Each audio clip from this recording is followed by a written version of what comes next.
சாந்தி. அது இந்திரிய சுதத்தில் ஊஞ்சலாடிக் கொண்டிருக்கின்ற முரளிதர் பாபா முரளியை கூற வருகிறார்.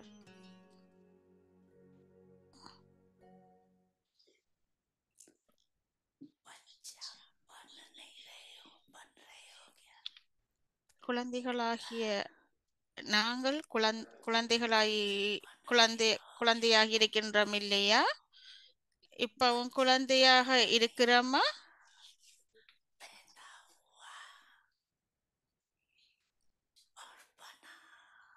நாங்கள் பிறந்த உடனேயே குழந்தைகள் ஆகியிருக்கிறோம். நாங்கள் பிறந்ததையுமே தந்தையிடமிருந்து குழந்தையாவது என்றால் பாபா மூலம் ஆஸ்தி பெறுவதாகும். குழந்தை ஆகி கொண்டிருக்கவில்லை, ஆகிக் கொண்டிருக்கிறீங்களா? என்ன குழந்தையாகி கொண்டிருக்கிறீங்களா அல்லது ஆகிவிட்டீர்களா? குழந்தையாக வேண்டியதில்லை, பிறந்ததையுமே ஆகிவிட்டீர்கள். பிறந்ததையுமே தந்தையின் ஆஸ்தி அதிகாரி ஆகிவிட்டீங்க. ஆக அத்தகைய மேன்மையான பாக்கியத்தை பாபா மூலம் இப்போது அடைந்து விட்டீங்க. மேலும் பிறகு உலகிலேயே மிக பெரும் செல்வந்தரம் கூட பிராமண ஆத்மா, சத்திரியர்கள் அல்ல, இல்லை, பிராமணர். பிராமண ஆத்மா நிச்சயத்துடன் அனுபவம் செய்கிறார். நான் மேன்மையான ஆத்மா, நான் இன்னார் இல்லை. ஆத்மா உலகின் மிக உயர்ந்த செல்வந்தர். பிராமணர் என்றால் உலகிலேயே மிக பெரும் செல்வந்தர். ஏனென்றால் பிராமண ஆத்மாவுக்காக பரமாத்மா நினைவு மூலம் ஒவ்வொரு அடியிலும் பல கோடி மடங்கு வருமானம். ஆக நாள் முழுவதும் எத்தனை அடி எடுத்து வைத்திருக்கிறீங்க? ஒவ்வொரு அடியிலும் பல மடங்கு. ஆக நாள் முழுவதும் எத்தனை கோடியாகிவிட்டது? அத்தகைய ஆத்மாக்களாக பாபா மூலமாகிவிட்டீர்கள். நான் பிராமண ஆத்மா என்னவாக இருக்கின்றேன்? இந்த நினைவு இருப்பதே பாக்கியமாக. இன்று பாப்ததா ஒவ்வொருவரின் நெற்றியின் மீதும் பாக்கியத்தில் ஜொலித்திக் கொண்டிருக்கின்ற நட்சத்திரத்தினை பார்த்து கொண்டிருக்கிறார். நீங்களும் கூட தனது பாக்கியத்தின் நட்சத்திரத்தை பார்த்து கொண்டிருக்கிறீர்களா? பாப்ததா குழந்தைகளை பார்த்து சந்தோஷம் அடைகிறார்.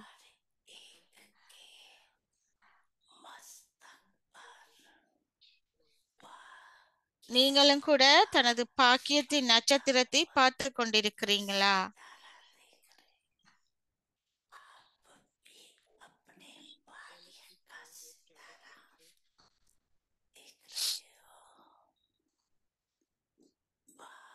பாப்ததா குழந்தைகளை பார்த்து சந்தோஷம் அடைகிறாரா அல்லது குழந்தைகள் பாபாவை பார்த்து சந்தோஷம் அடைகிறாரா? யார் சந்தோஷம் அடைகிறார்கள்? பாபாவா குழந்தைகளா? யார்? குழந்தைகள். பாபா சந்தோஷம் அடைவதில்லையா?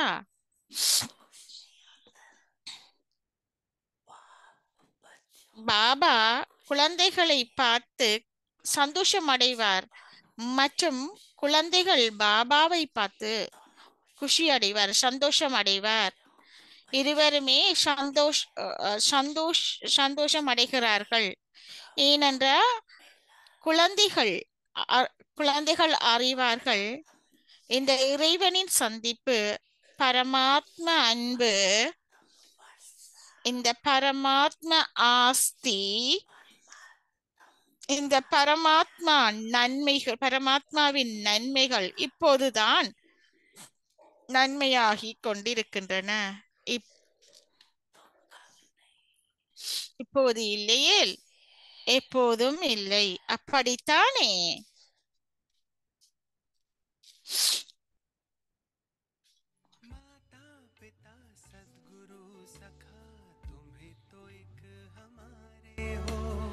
शिक्षक तुम ही रक्षक तुम ही दिल के तुम ही सहारे हो मिला सारे रिश्तों का प्यार तुमसे ओम शांति।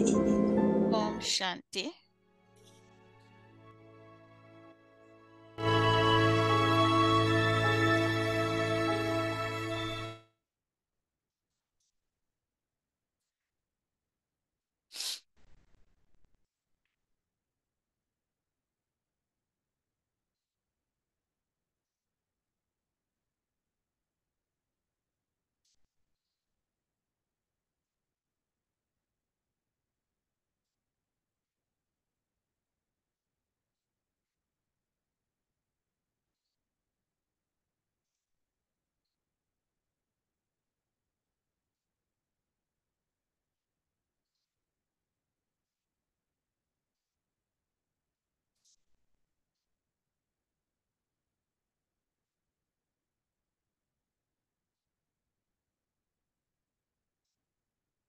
அவ்வியத்தை பெறுவாருக்கு உங்கள் அனைவரையும் வரவழைக்கின்றோம். மற்றவர்களை உயர்த்தும் உணர்வினால் நிறைந்திருங்கள். உங்களை இழிபடுத்துபவர்களையும் மீது கருணை காட்டுங்கள். இன்றைய தலைப்பு ஒருவரின் விழிப்புணர்வு. ஒருவரின் விழிப்புணர்வுடன் இருத்தல். ஆத்மாக்கள் தங்களின் இயல்பின் காரணமாகவோ அல்லது சம்ஸ்காரங்களினாலோ உங்களை சோதிக்க வரும்போது ஒரு வினாடியில் ஒருவரின் விழிப்புணர்வோடு உங்களின் மேன்மையான சம்ஸ்காரங்களை பயன்படுத்துங்கள். அத்தகைய ஆத்மாக்களுக்காக நீங்கள் கருணை உள்ளவர்களாக இருப்பதற்கு நீங்கள் கிரகித்த சம்ஸ்காரங்களையும் இயல்புகளையும் பயன்படுத்துங்கள். இதுவே இவர்களை உயர்த்துவது என்பது ஆகும். இப்பொழுது நாங்கள் மோகினி டிடி கூறுவதை கேட்போம்.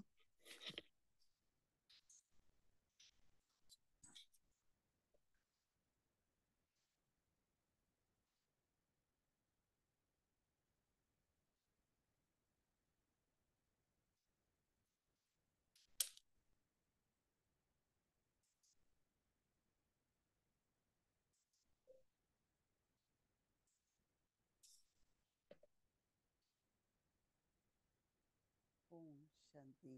ஓம் சாந்தி.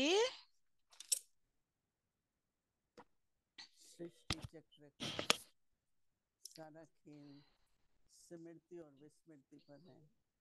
உலக நாடு சக்கரத்துல जिन बातों की स्मृति रहनी चाहिए நினைவும் மறக்கிறதும். विस्मृति होने நாங்கள் மறக்கும் போது சில சில விடயங்கள் அங்க வந்து விழிப்புணர்வு விடுபட போகிறது. नहीं आता है तो विस्मृति और स्मृति அந்த விழிப்புணர்வுல थोड़ा வந்து टेंशन दे அது வந்து வெளிப்படாது. ஆகவே அந்த விழிப்புணர்வுக்கு நாங்கள் கவனம் செலுத்த வேணும். ऐसी वार्तालाप हुई யாருடைய சம்ஸ்காரமோ சுபாவமோ स्मृति में आ जाती है ஏதாவது தொடர்பாடல் இருக்கும் போது உரையாடி கொண்டிருக்கும் போது அது நல்லமில்லை என்று சொன்னா அவங்க இது இப்படி செய்யக்கூடாது அப்படி செய்யக்கூடாது அவங்க அப்படி சொன்னாங்க அப்படி என்று நாங்க அந்த அந்த ஒவ்வொருவருடைய சம்ஸ்காரமும் வித்தியாசமானது. அது நாடகத்தில் அப்படி அவங்க நடித்து கொண்டிருக்கிறாங்க. ஒவ்வொருத்தரும் வேறுபட்டது. எப்படியாக இருந்தாலும் கூட நாங்கள் அதை பார்க்கும்போது கடந்த காட்சியாக இருந்தாலும் கூட இல்ல அந்த விழிப்புணர்வுல வரும்போது நாங்கள் வந்து ஒரே ஒரு விழிப்புணர்வுல இருக்கணும். ஒரே ஒரு பாபா, அந்த பாபா தான் எங்களுக்கு அதை மறக்கிறதுக்கு எங்களுக்கு செய்கிறார். பாபா மட்டும்தான் அதனை மறக்கிறதுக்கு செய்கிறார் என்ற விழிப்புணர்வு இருக்க வேணும். எப்படி இருந்தாலும் की स्मृति உங்களுடைய से क्या होगा? புத்தியையும் மனதையும் பாபாவினுடைய விழிப்புணர்வுக்கு கொண்டு வரும்போது பாபாவின் ஊடாக அந்த விழிப்புணர்வின் கொண்டு பாபாவின் ஊடாக ஒவ்வொன்றும் कि जब भी दिन में कई बार நாங்கள் अच्छा नहीं இதுல हुआ, धूप आ गई, सही नहीं கவனம் செலுத்தி கொண்டு இருக்க வேணும் ஒவ்வொரு हुआ, விடயத்திலையும். कोई है तो जैसे ही कोई बात याद आए யாராவது और वो व्यर्थ ஒவ்வொரு हो जाए, நாளும் இதன் அடிப்படையில் ஏதாவது செய்ய negative வேண்டும் என்று thoughts சொன்னாலும் आती கூட हैं, வீணான तो எண்ணங்கள் उसको வரும்போது delete कर दो। नहीं तो क्या होता है कि அது पिछला அவை உடனே आपको உங்களுக்கு वापस आता है, மாற்றக்கூடியதாக இருக்க வேண்டும். आता இல்லாட்டி है போனால் वापस। பழைய அந்த परंतु बाबा की அவங்களுடைய स्मृति से சுபாவமும் சம்ஸ்காரமும் தொடர்ந்தும் வந்தபடி இருக்கும். ஆகவே एक समय பாபாவினுடைய और நினைவு बाबा के एक ही விழிப்புணர்வு அதுல स्मृति தான் करो। நாங்கள் அந்த விழிப்புணர்வுல தான் अपने ஒருவரின் விழிப்புணர்வு மாற்றத்தை கொண்டு स्वभाव के வரலாம். कारण ஆகவே பாபா கூறுகிறார், ஆத்மாக்கள் आपको தங்களின் परीक्षा இயல்பின் देने காரணமாகவோ அல்லது சம்ஸ்காரங்களாலோ உங்களை சோதிக்க வரும்போது आजकल பரீட்சிக்க कई வரும்போது कलाकार कहते हैं ड्रामा के இந்த व्यवहार देख रहे हैं, காலத்துல நிறைய பேர் परंतु நாடகத்துல बाबा இவ்வாறு कहते பலதரப்பட்ட हैं, ये காட்சிகள் நடக்கின்றன என்று சொல்லுவாங்க. इस परीक्षा को मुझे जरूर எப்படியாக पास करना है। இருந்தாலும் இவையெல்லாம் பரீட்சை क्योंकि தாள்கள். उनको पता है कि நான் இந்த परीक्षा பரீட்சை ऐसी தாளில है, சித்தி அடைய कभी வேண்டும். फेल तो नहीं होगी ना। ஏனடா எங்களுக்கு தெரியும் இந்த பரீட்சை तो தாள उसी வெற்றி அடைய तरह வேணும் என்று. बाबा அப்போது कहते हैं நாங்கள் முன்னோக்கி செல்லுவோம். என்ன நடக்கின்றது என்றால் என்னத்த பாபா சொல்லுகிறாரோ जय पराजय, दुख सुख सर्दी गर्मी, உங்களை புகழ்ந்தாரோ இல்ல இகழ்ந்தாலோ सभी வெற்றி समान है। அடைந்தாலோ துக்கம் என்றாலும் சரி சந்தோஷம் என்றாலும் சரி इनमें எல்லாமே शक्ति है।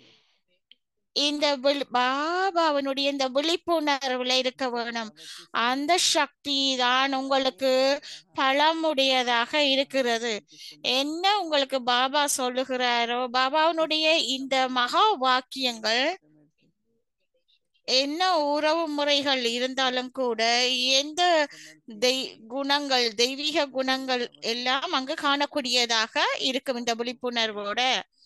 ஒரு लेकिन வினாடியில ஒருவரும் விழிப்புணர்வோட உங்களோட மேன்மையான சம்ஸ்காரங்களை பயன்படுத்துங்க.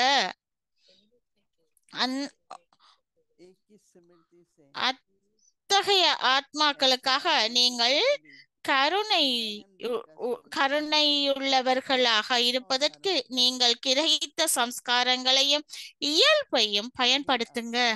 उपकार है अपकारी आत्मा के ऊपर।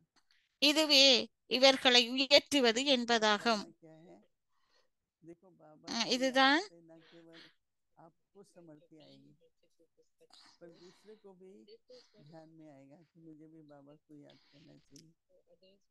वातावरण भी ऐसा बन जाएगा। மற்றாக்களும் அனுபவம் செய்யக்கூடியதா இருக்கும். பாபாவினுடைய மற்றாக்களை நீங்கள் இவ்வாறு உயர்த்தும் போது மற்றாக்களின் அனுபவம் இதன் மூலம் பாபாவை அனுபவம் செய்யக்கூடியதாக இருக்கும். अपना भी भला होता है, ஏன் நான் பாபாவை நினைவு செய்ய வேணாம் முடியாம இருக்கிறது? நான் பாபாவை இந்த நேரத்துல நினைவுக்கு கொண்டு வர வேணும். அதனால எனக்கு பலதரப்பட்ட தொடர்புகள் வரும். அதனால நாங்கள் உயர்வாக இருப்போம். ஓம் சாந்தி. அவ்யக்தி முரளி ரிவிஷன் 1969 இருந்து ஞான ரத்தினமும் அன்பு முத்துக்களும். அவ்யக்தி முரளி 15/7/1973. பற்று மற்றும் சுபாவத்தை மாற்றுவதன் மூலம் உலக மாற்றம்.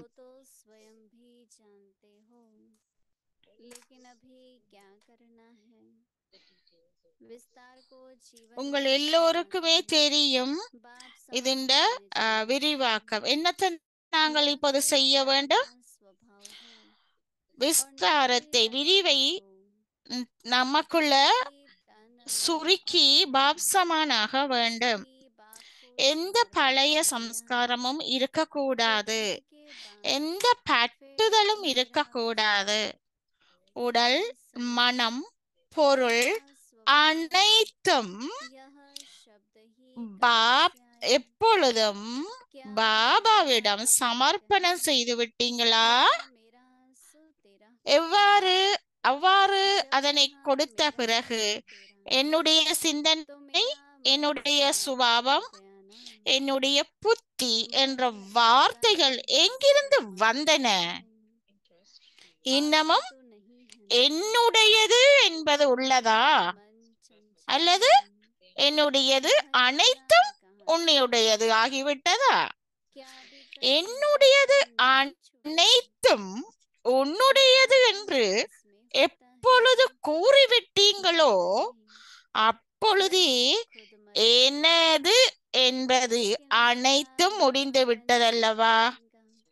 மனம், உடல் இரண்டும் பாபா கொடுத்த இரவல் பொருளாகும். உங்களுடையது இல்லை அல்லவா? எனது என்பது சஞ்சலமானது. இதனை சொல்வது எங்கிருந்து வந்தது? இதுவரையில் எனது என்பதை விட்டுவிடவில்லையா என்ன? எனது என்ற உணர்வு யாரிடம் அதிகமாக உள்ளது? குரங்கிடம் உள்ளது. இது தானே. இறந்தாலும் அதனுடைய எனது என்ற உணர்வு இறந்து போகாது. எனவே சித்திர கலைஞர்கள் மகாவீரர்களுக்கு அனுமான் மிக பெரிய வாள்காட்டி உள்ளார்கள். மகாவீரனாக இருந்தாலும் கூட வாள் அவசியம் உள்ளது. அந்த வாள் எதன் அடையாளமாகும்? பற்றுதல் மற்றும் சுபாவத்தின் வாளாகும். எதுவரையில் இந்த வாளிற்கு நெருப்பு வைக்கவில்லையோ அதுவரையில இலங்கையை எரிக்க முடியாது. எனவே விநாசத்துக்கான எச்சரிக்கைக்கான சகஜமான அடையாளம் எது? இந்த வாளிற்கு தீ வைக்க வேண்டும். எப்பொழுது அனைத்து மகாவீர் ஆத்மாக்களுக்கும் முழுமையான ஈடுபாடு என்ற தீ ஏற்படுகின்றதோ அப்பொழுது இந்த பழைய உலகம் இருக்குமா? இது நாளை இந்த முரளி தொடரும். ஓம் சாந்தி.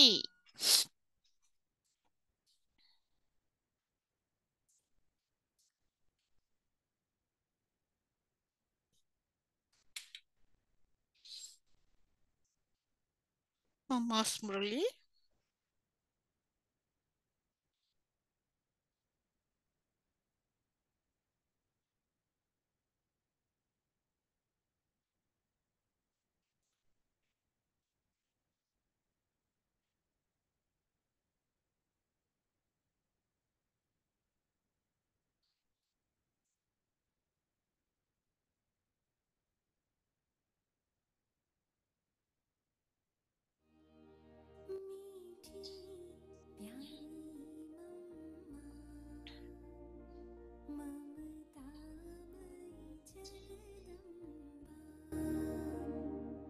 जैसे लोक रीति में दिया बाप का खानदानी का இப்ப வழக்கமாக போல தந்தையின் பரம்பரை மற்றும் அவரது நிலை அல்லது பதவியை பற்றி ஒருவர் கவலைப்படுறது இல்லையா? அப்படி இல்லை.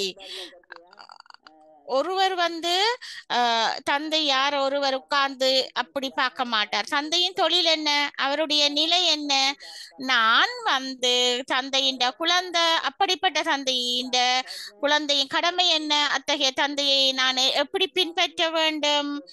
அதோட நான் மேலும் தந்தையின் பரம்பரை அப்படி அவரது இளமையோ அல்லது அவருடைய தொழிலையோ இழிவுபடுத்தவில்லை என்பதை உறுதிப்படுத்திக் கொள்ளுங்க. கடமையோ இழிவுபடுத்தவில்லை. எனவே ஒருவர் தனது கடமைகளில் கவனம் செலுத்த வேணும். எந்த அவதூறு செய்யாத மற்றும் அனைத்து கடமைகளும் சிறப்பாக செய்கின்றன. கடமையை சிறப்பாக செய்ய வேண்டும். அந்த அமர்ந்திருந்து இப்படி பாபா விளக்குகிறார். எனவே இதைத்தான் தந்தை நினைவு செய்ய வேண்டும். நான் எல்லையற்ற தந்தையின் குழந்தையின் புத்தியில நான் வைக்க வேண்டும். இந்த கீதையிலே மன்மனமா பாபா ஆரம்பத்தில் ஆரம்பத்திலேயும் நடுவிலையும் அந்தத்திலையும் கூறப்பட்டிருக்கிறது. மன்மனாபவப்பட்டு மன்மனாபவ 3 முறை குறிப்பிடப்பட்டுள்ளது. அதில் உட்கார்ந்து அதை நாங்க இருந்து அப்பாறு நினைவுக்கு நினைவு கொள்ள வேணும். ஆரம்ப முடிவு இதுவே முக்கிய விஷயம். இதன் மூலம் மட்டும்தான் பாவங்களை போக்க முடியும், பாவம் இல்லாம செய்ய முடியும். ஏனென்றா இப்போதுதான் அந்த பாவம் எங்களுக்கு அழிக்கப்படுகிறது. பாவ ஆத்துமாக்களாக இருக்கிறோம், தூய்மையாக்கப்படுகிறோம் பாவத்தை நினைவு மூலம். எனவேதான் மட்டும் நாங்க சக்தி பெறுகிறோம். இதன் மூலம் தான் எங்களோட பாவங்கள் செயல்கள் உயரும், எங்கே இந்த மேன்மையானதாக காணப்படக்கூடியதாக இருக்கும். ஏனென்று சொன்னா உங்க தலையில பாவச்சுமை தொடர்றதால ஆத்மாவில இன்னும் அந்த அந்த பாவத்தின் கலப்பு இருக்குது. இங்கேயும் அந்த செயலுக்கு ஏற்பத்தான் அந்த ஆத்மாவில இருக்கு. மேலும் அந்த தந்தை கூறுகிறார், தொடர்ந்து நினைவு செய்யுங்க, உயர்ந்த மற்றும் தூய்மையான செயல்களை கவனமா செய்து கொண்டிருங்க. ஆகவே இந்த முக்கிய அம்சம் புத்தியில நன்றாக இருக்க வேண்டும். நாங்க பாபாவை நினைவு செய்வதன் மூலம் தூய்மையாகி எங்களோட புத்தியில நன்றாக வைத்துக் கொள்ள வேண்டும். இதுதான் எசன்ஸ்.